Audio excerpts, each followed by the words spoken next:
cuties, welcome back to my channel. My name is Quori-Tyler, aka QT, aka Books with QT, and in today's video, we are talking about my 6-star reads. Hi, I am so sorry to abruptly interrupt your video, but before we get ahead of ourselves, we need to address the elephant in the room that is my upper lip. It looks like I have snot coming out of my nose. I swear it's not. This day, my upper lip was really irritated and dry and patchy, so I had to put ointment on top, and I couldn't put makeup on there, so it just looks a little weird, and you're probably not going to be able to stop staring at it now. I'm sorry about that, but I hope you enjoy the rest of the video regardless. These are honestly some of the books that have changed my life, really made me fall in love with reading, whether it was from when I first started reading again back in 2022, or if it was a recent read that made me just re-fall in love with whatever genre that I was reading. These books cemented something in my heart and like etched themselves into my soul, if that makes sense. I know that sounds dramatic, but I feel like if you clicked onto this video, you're probably a reader, so you probably understand where I'm coming from. Also, I'm so sorry. I am getting sick. I'm not sick right now, but I feel the congestion like in my face. And so if I sound a little weird, forgive me. So we have 3 standalone books and 3 series that I'm going to be talking about. The series, each one of the books in the series means so much to me, but I'm going to be talking about the series as a whole instead of the individual books. Okay, starting with series, I feel like if you are a follower of me in any capacity on any social media platform, you have seen me talk about the Magnolia Parks series. This is probably my favorite series I've ever read. I think it might have been the first series I've ever read, or like the first series I've read full through. And oh my gosh, these books are just, I'm genuinely obsessed with these people. Like, I feel like these are my friends that are in these books and not just characters on a page. Which is sick and like maybe a little bit twisted, and maybe I'm not well, but that's okay. Okay, so if you don't know about the Magnolia Parks series, I'm gonna hold up just the first book so that you have reference, because I can't hold all of these right now. If you don't know about the Magnolia Parks series, it's a romance, literary fiction, all kind of intertwined. I do think it's in the romance genre because ultimately the main plot line that we're following is this romance between Magnolia and BJ, who are toxic lovers. They've been friends since they were a little kid. Like, they grew up together in this found family friend group. Their whole friend group is very rich, elite kids in London, and they go to boarding school together. And so they all grew up together, and now we're seeing them in their lives in their 20s after college and just seeing kind of what these rich kids are doing. But the love is toxic because BJ and Magnolia both have individually things that are just going crazy with them. It's been compared a lot to Gossip Girl, which I would agree, it's very Gossip Girl-esque, but I feel like maybe even a little bit more serious in some ways, or I just feel a little bit more connected to the characters. They're not as like kitschy, I guess, as like Serena and Blair. Okay, so the cool thing about this series is that you are alternating each book between following the main characters of Magnolia and BJ in the Magnolia Parks books,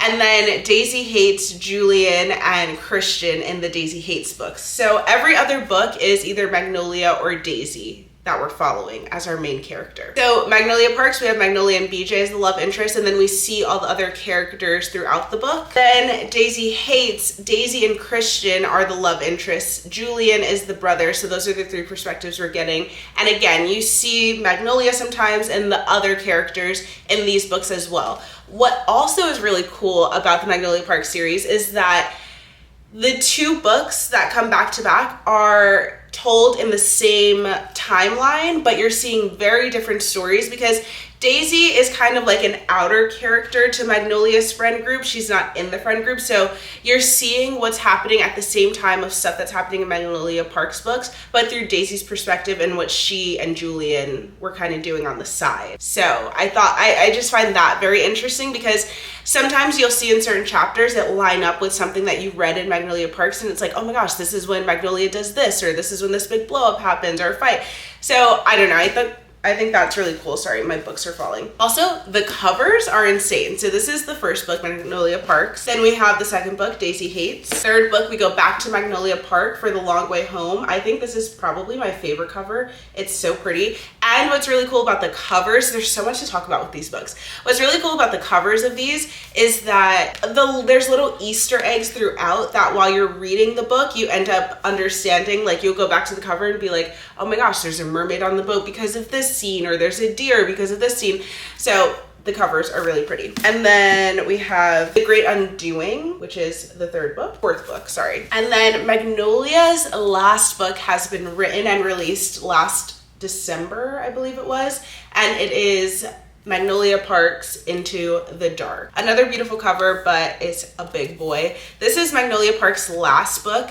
Jessa has said that she's writing another book for Daisy, so I think we at least get one more book for Daisy in this series. And then hopefully we can get some books about the other characters, because like I said, the found family is really beautiful in these books, and I would love to dive deeper into some of the outlying characters that we don't get to spend a lot of time with. Her writing is just so melodic and feels like honey as you're reading it. I can just sit there and read it for hours without feeling like it's choppy or getting caught up or starting to think about other things. It's very stream of consciousness, so you feel like you're in the person's mind when you're reading from their perspective. I actually have a Daisy Hates shirt on right now, which is from Shop Bookish Dreamers. I'll have the link in the description. But I love the Daisy Hates books more than Magnolia's books. I love them both very equally. I've cried over all of them. I just personally feel like I connect a little bit more to Daisy. I feel like she's a very fleshed out character that understands herself so well. So when you're reading in her perspective, like everything just makes sense. Where with Magnolia, I think sometimes I'm like, Magnolia, why would you do that? Like there's certain things that I feel like she doesn't understand in the world that I just want to like scream at her through the page. But I feel like Daisy kind of makes decisions that I probably would make if I was in her position. So if you read Magnolia Parks, the first book, and don't love it, I recommend going on to Daisy Hates just to see if maybe you end up liking Daisy's story a little bit more, because I think people either love Magnolia or love Daisy, and so you just have to find which one you are. Okay, up next, I couldn't even think about doing a video about my 6-star reads without including the Skyland series. This is Kennedy Ryan's 3-part series. This is the complete series. I believe that all the books are done. She's teased online sometime somewhere that she might possibly expand, but she has a lot of other books, obviously, that she has to write and deals that she's working on. But the Skyland series is about 3 friends. We have Yasmin, Soledad, and Hendrix, and they are these 3 friends in Atlanta. I think they're in their 30s, late 30s or something like that. Yasmin, Soledad both have kids. Hendrix doesn't have kids, doesn't want kids, but she's kind of like the cool rich auntie to the kids of her friends. And so in each book, we're following their story of finding love. So in the first book, you're following Yasmin, and it's a second chance romance. She got a divorce with her husband that she has 2 kids with, I believe. They're just kind of trying to figure things out and see if they can possibly get back together at some point, and if the love is still there even after some tragedies that they went through. And let me tell you, the tragedies are crazy. And then in the second book, we're following Soledad, who is going through a divorce. But she is finding love with someone new, and it's a little bit complicated. He has kids, she has kids, so it's a blended family kind of vibe as well. And then the last book is the one that just came out last month, and this is Hendrix's book. Again, she has no kids, but this is a billionaire romance, so she ends up dating a billionaire, but she herself has money, so she doesn't really even need his money, which I think is fun to read about in a billionaire romance book, because I think a lot of times billionaire romance books, the girl is kind of like not used to having money. But yeah, so this one's super interesting. I love them all equally. I can't even tell you which one I love more. I loved all their stories. I think that the first book was probably the deepest and the most soul-wrenching.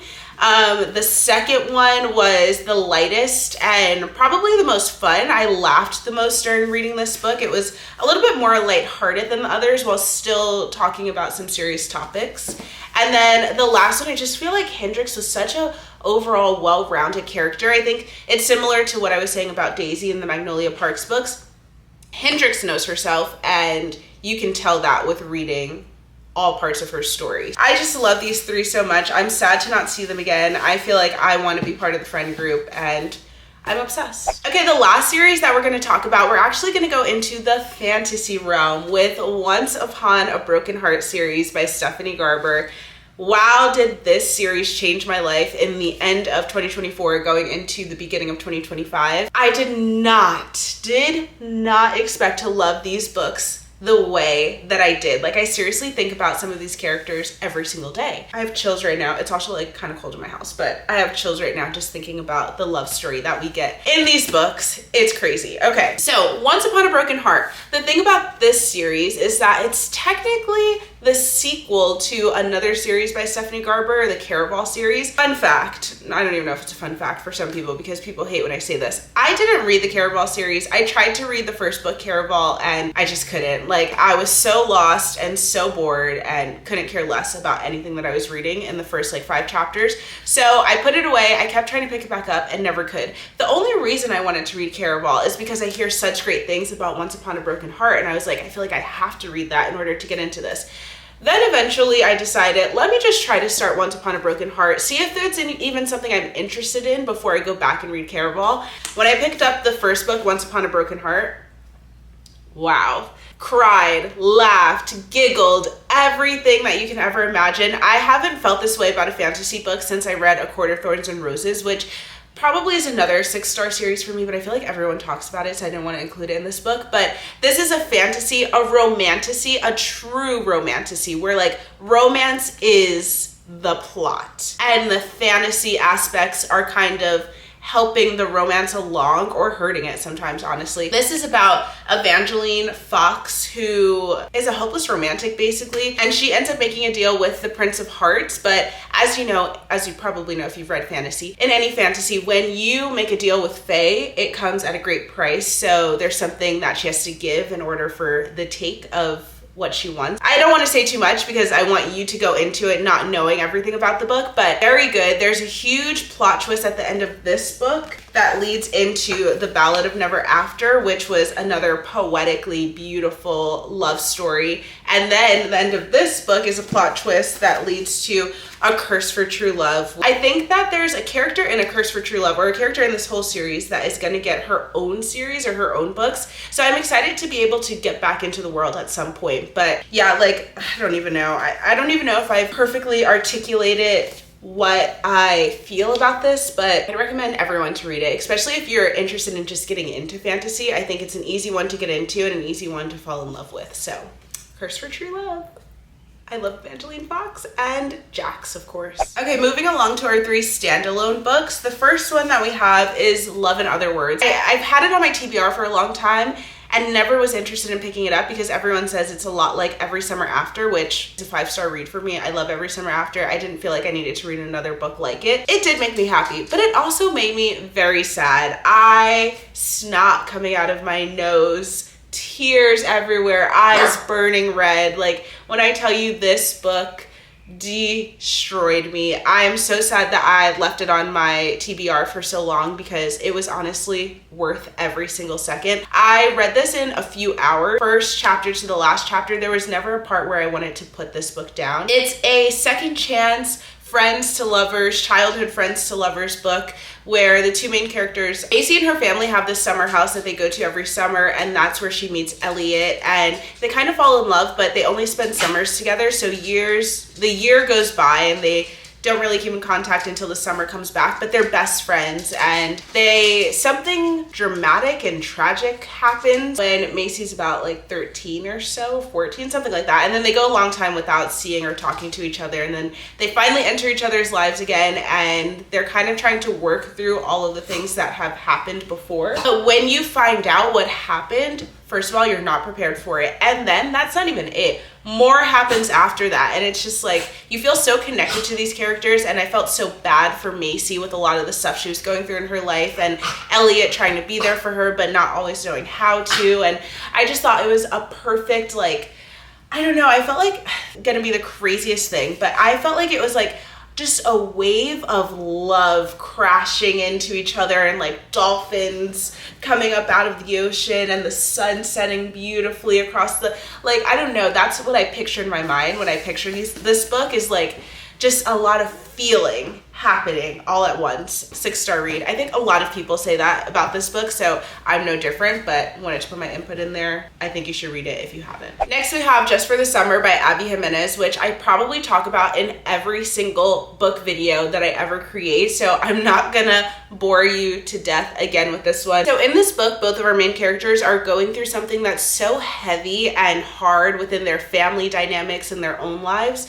so they have to really figure out if the love between each other is worth it or is enough to work on while still having to deal with the outside factors that they have to deal with, which I think is something that a lot of people deal with in relationships, of having stuff happening in your own life and finding probably the perfect person but maybe at the wrong time, and having to grapple with whether or not you're going to let this person go because of what's happening with you, or if it's worth it to save it, or if you're able to find yourself enough within the grief that's happening in your own life to be able to give love to someone else. I don't know, I think that it was just written very beautifully. I loved our characters in this and their families and their friends and all of the surrounding characters, and I don't know, I read this book in one day because I could not put it down. I was just excited to see what happened. And I think the ending is very interesting and different than a lot of romance books. So you can go into it not feeling like you know what to expect, because a lot of romance books, I think, end the same, have this third act breakup, blah, blah, blah, all of that stuff.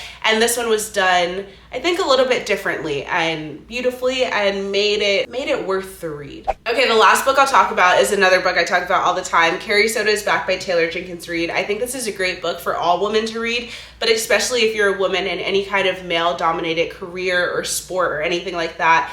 Carrie Soto is a tennis player who is very passionate and hard and doesn't have a lot of she's not going to sugarcoat things for you. And I think a lot of the times women are expected to do that, but she proves that you don't have to, and you can be a powerful woman and people need to respect you because you're good at what you do. But by the end of the book, she does soften up a little bit and realizes that there's room in life to be happy, and you don't have to be negative and mad about all things. So I think there's a lot of character growth for her without her giving up the power that she has worked so hard to build. So I don't know, I just love Carrie Soto. I think she's one of my favorite female main characters in any book I've ever read, and I will reread this book until the day that I die. Okay, you guys, that is all for my 6-star reads. Let me know if any of these books are also your 6-star reads in the comments below. Yeah, thank you so much for watching this video, keeping up with me, and I will see you in my next one. Bye, guys. Mwah.